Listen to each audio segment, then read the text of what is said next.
before the alpaca fur. So this place was the main one that they have to stock up this raw material.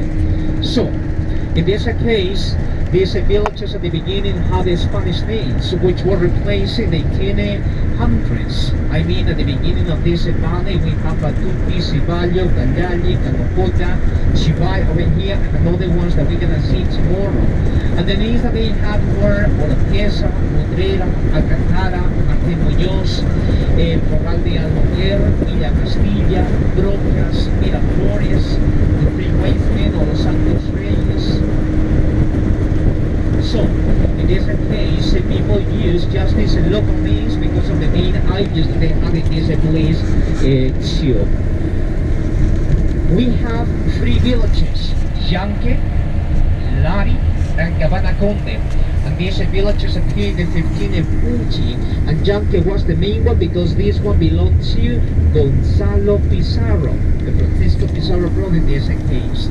So it was the first capital that they had here. I mean, when the reductions appear from 1570 to 1631. Is when in this province many mines were discovered and they had to change, and Cayoma village was the next one to 1780. Is when Tupac Amaru, the last Inca, started a big revolution because of these native people working in the mines, paying too much taxes. The Spaniards had to abandon these mines, moving back to Arequipa, and that's why Yankee was the capital again. But because of this, the alpaca fur, when the English people start to explore, it changed, and Chivay is the capital. In this place, we have 2 groups living since the pre-Incas time. One of these is known the Collawas, and the other one the Cawana Puntis. And the main activity that these people have here, the agriculture. That's why in this place we can find 2 kinds of terraces. Means middle of the hill to the top we have pre-Inca terraces, and the middle to the bottom what people are still using we have the Inca terraces. At the beginning these people used to live, the pre-Incas used to live in these first, but when the Incas arrived they created islands where the native people were concentrated. But when the Spaniards arrived here and they created reductions from the islands, have to live in these villages.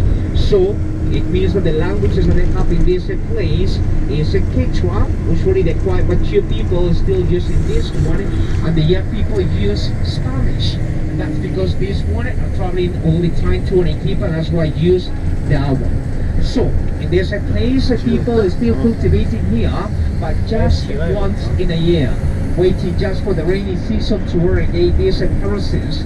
In winter, it's difficult because the temperature drops too much. And that's why they have a few products in this place. I mean, the main crops are quinoa, potatoes, corn, barley, wheat, oats, fava beans, and alfalfa because of the livestock that they have in this place too. We are going to arrive to this first viewpoint that we have to see this village at the beginning of this valley. Okay, this name that we have that we use, Volga, is for the river, the valley, or the canyon, because each village has their own name. Okay, so in this place you can see these people wearing a special dress, and this one is the traditional one that they have in this place. They're still preserving. It's not because of the tourists, that's why the quite mature ladies are still wearing this one. Where you're gonna see one white hat here in Chivay too, which is used to identify the Collawas. And tomorrow getting to the Condor Cross, we see the other hat which is embroidery, this one, to identify the Cabanas or Cawana Pontes.